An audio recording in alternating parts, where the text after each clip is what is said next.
Bonjour à tous. Alors déjà, merci d'être restés alors que c'est l'heure du déjeuner. Je comprends que vous avez envie de partir, mais du coup, on va parler de quelque chose d'assez important, l'UX. Alors, pour me présenter dans un premier temps, je suis Bruno, je travaille chez Zenica à Bordeaux. Et donc, parmi mes préférences, JavaScript, React, la performance et surtout donc l'UX dont on va parler aujourd'hui.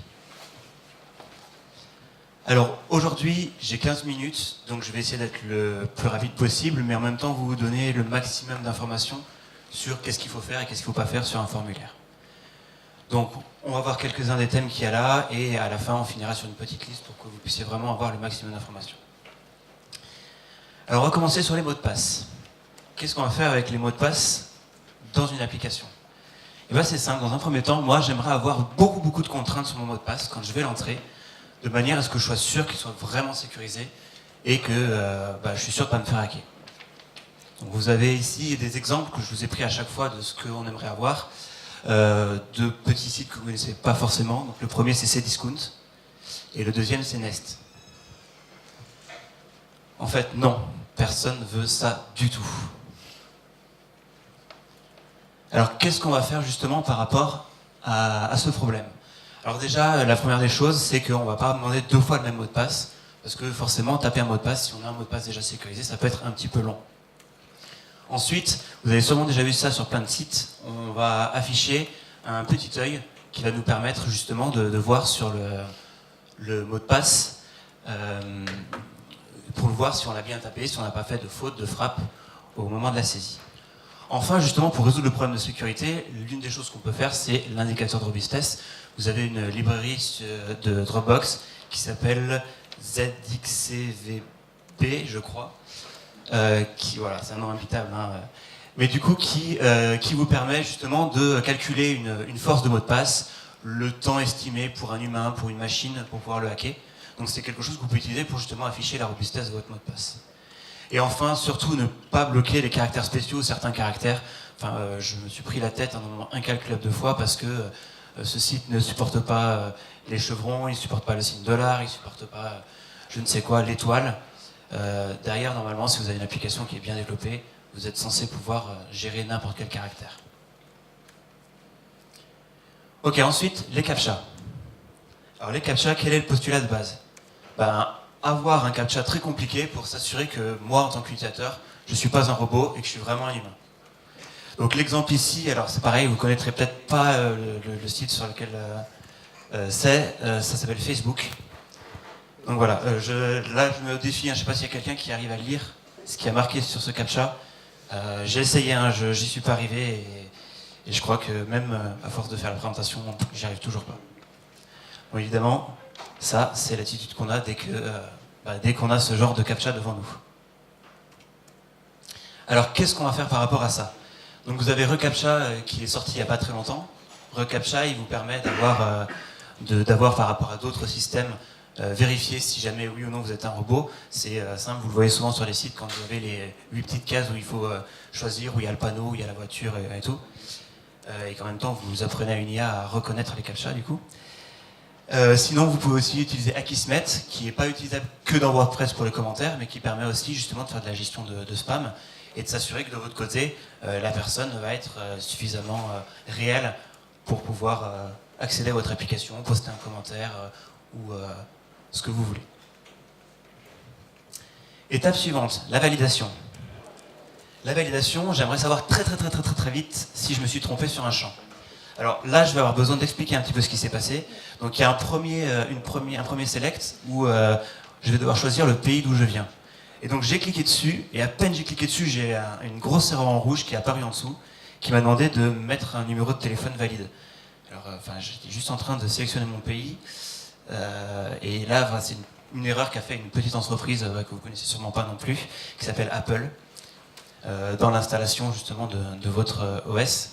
Où voilà, à peine vous avez cliqué sur un autre champ, tous les champs se mettent en erreur s'ils doivent être remplis. C'est pas forcément idéal. Ça, pas besoin de la commenter celle-là. Alors qu'est-ce qu'on va faire justement pour régler ce genre de problème? Alors, la première solution, ça va être de pouvoir valider une erreur dès qu'on sort du champ, ou alors après un délai. Si vous commencez à taper, la personne s'arrête de taper, là vous allez pouvoir lancer quelque chose, même si la personne n'est pas sortie du champ. Ensuite, ce qui est important, c'est de ne pas laisser l'erreur. Donc par exemple, typiquement, on va supprimer, dès que vous rentrez sur le focus du champ, supprimer l'erreur et n'afficher le champ comme s'il était valide. C'est quelque chose qui marche très bien avec AngularJS, par exemple, ou avec Angular. Ça se fait très facilement. Ensuite, forcément, on va mettre un petit marqueur si le champ est validé. C'est important d'avoir un écho positif pour l'utilisateur qui va se dire « Ouais, c'est bon, j'ai réussi quelque chose aujourd'hui ». Et enfin, important aussi de prendre en compte toutes les manières de saisir. Je ne sais pas si vous avez déjà rentré un numéro de téléphone. Moi, mon numéro de téléphone, par exemple, il marche beaucoup mieux quand je le fractionne en trois ensembles de numéros. Et il y a plein de formulaires qui m'en empêchent, qui veulent absolument que je mette mon numéro tout collé ou alors avec deux chiffres et séparés par des espaces à chaque fois. Donc on ne prend pas en compte tout le monde. Et ça, c'est pas une bonne idée parce que derrière, il y a de la validation. Ah non, j'ai fait une erreur, je recommence. Et pour l'utilisateur, c'est une terrible expérience. Ensuite, les listes de champs. Qu'est-ce qui se passe sur un formulaire? Moi, j'aimerais que mon formulaire soit très très long, qu'il y ait tous les champs qui soient sur la même page. Comme ça, j'ai vraiment une vue d'ensemble de tout ce que je vais pouvoir faire. Donc ici, il y a deux petits sites, pareil, que vous ne connaissez sûrement pas. Alors, c'est marqué sur le deuxième, on est sur la carte de fidélité Leclerc. Et sur le premier, c'est un site, alors j'espère que vous n'aurez jamais besoin d'aller là-bas, ou si vous l'avez fait, ça vous rappellera de mauvais souvenirs. C'est le site de Pôle emploi. Alors oui, encore une fois, c'est bien de dire qu'il ne faut pas mettre trop, mais qu'est-ce qu'on va faire?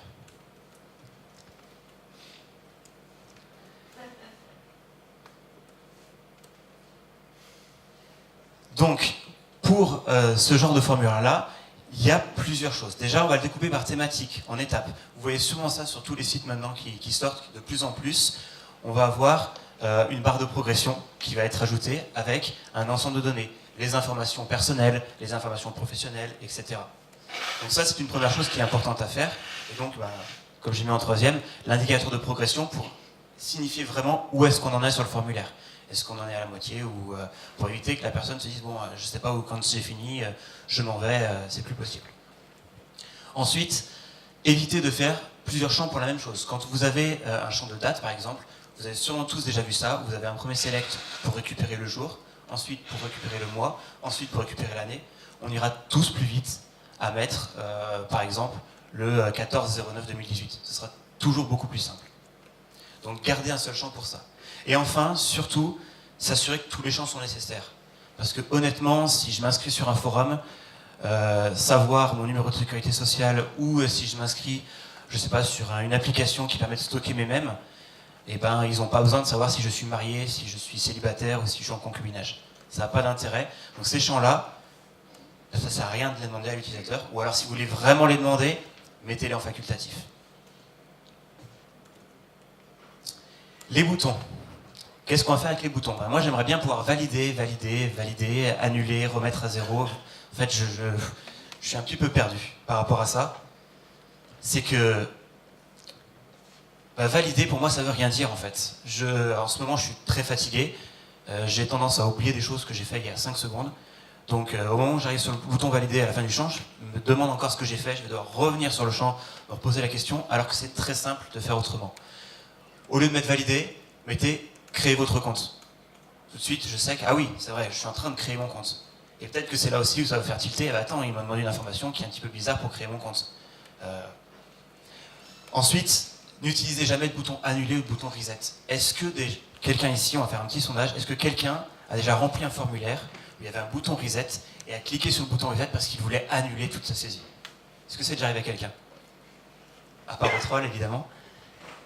Non, personne. Donc personne ne veut faire ça, ne mettez pas ce bouton-là. Si quelqu'un veut quitter le formulaire, il va fermer l'onglet, il va faire précédent, mais jamais il va vouloir vider le formulaire pour le re-remplir. Et enfin, notifiez que le bouton est bien appuyé. Donc sur le bouton, dès que vous cliquez dessus, mettez-le en état désactivé, mettez un petit chargement dessus le temps que l'action soit effectuée. Comme ça, l'utilisateur a vraiment un retour, il saura qu'il se passe quelque chose. Sur certains sites, ça peut prendre un petit peu de temps, justement, cette exécution-là, et ça peut être perturbant pour l'utilisateur. Et là, vous notifiez vraiment qu'il y a quelque chose. Enfin, donc on va passer un peu plus vite sur la suite, sur d'autres points qui sont à mettre. Je vais essayer de vous faire une vue d'ensemble de tout ce qui se fait avec les formulaires. Commencez par mettre un label. Ne comptez pas uniquement sur le placeholder, pour une raison simple, c'est que dès que vous avez commencé à saisir du texte, le placeholder, vous ne l'avez plus.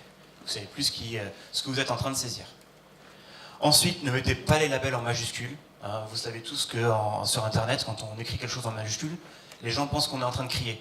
Et ben c'est pareil pour les champs de formulaire. Ne criez pas que c'est le nom que vous voulez entrer. Mettez-le en caractères normaux avec la majuscule au début. Enfin, mettez les labels au-dessus du champ et collés. C'est important, c'est dans le workflow en fait, de lecture de votre formulaire. Vous allez en fait avoir quelqu'un qui va aller vraiment de haut en bas et qui va pas faire haut, bas, en gauche, droite, gauche, je redescends, je remonte. C'est vraiment très perturbant. Enfin, essayez d'être un petit peu plus personnel, plus proche de l'utilisateur. Nom, prénom, email, c'est pas terrible. Et rien qu'en rajoutant un petit mot, votre nom, votre prénom, votre email, ça donne tout de suite une impression à l'utilisateur d'être pris en compte comme humain et non comme simplement du bétail qu'on va ramener sur notre site. Au niveau du mobile, le mobile, vous savez peut-être qu'avec les champs inputs en HTML, on peut préciser le type number, texte, etc. Et bien, utilisez le bon type. Sur un mobile, vous allez avoir, si vous utilisez type number, automatiquement un clavier avec les chiffres qui va sortir. Et ça va être beaucoup plus simple pour l'utilisateur de saisir ces données. Un code postal, par exemple, on va beaucoup plus vite sur le clavier numérique plutôt que de passer par le clavier textuel et les chiffres. Au niveau de la taille des champs, j'ai mis 48 pixels, c'est à peu près une norme qui est donnée au niveau de l'ergonomie. C'est surtout parce que forcément, quand on est sur un mobile, on touche avec le doigt. On a parfois des très gros doigts, ce n'est pas le cas pour moi, je pourrais prendre un petit 48, mais on peut avoir des gros doigts et cliquer à côté. Donc il faut faire attention à ne pas se tromper sur justement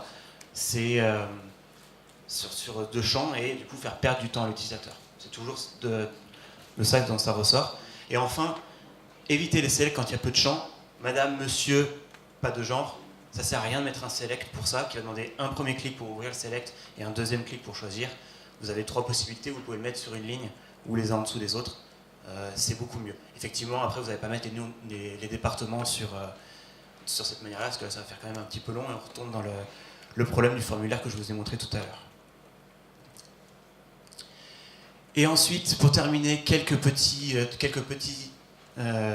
points divers. Formatez les données quand vous utilisez, par exemple, donc j'ai dans mes exemples la CB. La CB, vous avez des sites qui vont automatiquement vous rajouter les espaces pour faire exactement comme sur votre carte. Ou sur le numéro de téléphone, ils vont vous mettre justement les espaces entre les chiffres du numéro de téléphone. Faites-le, ça permet à l'utilisateur de vraiment se rendre compte de son numéro, si c'est pareil, et si jamais il y a une erreur dans la validation de la donnée, il est capable directement de se dire, attends, c'est ce groupe de numéros que je vois sur ma carte qui est erroné, et il se dit pas, alors attends, sur le numéro de carte bleue, c'est pas le premier, pas le deuxième, pas le troisième, c'est vraiment très très bon. Donc comme ça, vous allez gagner en facilité de lecture. Ensuite, les champs, alors ça c'est quelque chose qui est très ancré, on met une petite étoile pour dire que c'est obligatoire. Faites de la psychologie inversée, mettez-les en facultatif, l'utilisateur va avoir l'impression d'avoir du travail, enfin il va pouvoir se dire, je vais pouvoir omettre de faire des choses, je ne suis pas obligé de le faire. Alors qu'obligatoire, on est sous la contrainte. Et c'est pareil, c'est de la psychologie humaine, où derrière, on est plutôt content de se dire, j'ai le choix, c'est moi qui choisis, plutôt qu'on me force à faire quelque chose. Pour les placeholders, on en parlait tout à l'heure, donc ça ne sert pas de label déjà, mais aussi ce qui est important, c'est de signifier, d'utiliser le label qu'en cas d'utilité. Si vous avez un champ votre nom avec en dessous le label non, ça ne sert absolument à rien. Par contre, si vous avez besoin par exemple que ce nom-là soit en majuscule, saisissez votre nom en majuscule au moment du placeholder. Et par exemple, si vous n'avez pas besoin de ce genre de choses, vous acceptez tout, ne mettez pas de placeholder du tout. Gardez-le pour les choses qui sont vraiment compliquées. Par exemple, seulement des chiffres pour un code postal, etc. etc. Et enfin, donc, les champs que vous avez en erreur, donc indiquez l'erreur qu'elle est. Ne mettez pas juste une croix pour dire bah non, il y a une erreur à ce niveau-là. Indiquez le problème. Ah oui, vous deviez essayer de lire que les chiffres. Mettez-le en dessous du champ de formulaire, donc toujours pour la même logique dans le sens de lecture.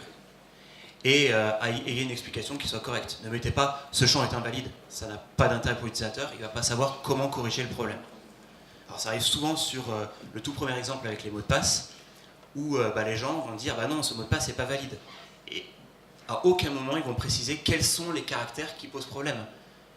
D'ailleurs, il ne devrait pas y en avoir. Ça, c'est une autre histoire. Voilà. Alors, tout ce que je vous ai dit là, c'est bien beau, mais parfois, dans votre application, vous allez me dire, oui, mais moi, dans mon besoin, ben, ta règle, elle ne fonctionne pas, elle n'est pas bonne. Alors, dans ce cas-là, eh ben, ne m'écoutez pas, simplement. Faites par rapport à vos utilisateurs, faites par rapport à vos clients.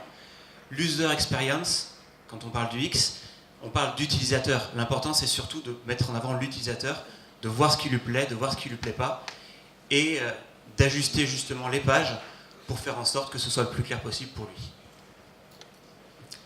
Voilà, je vous remercie de l'attention et vous êtes libre d'aller manger.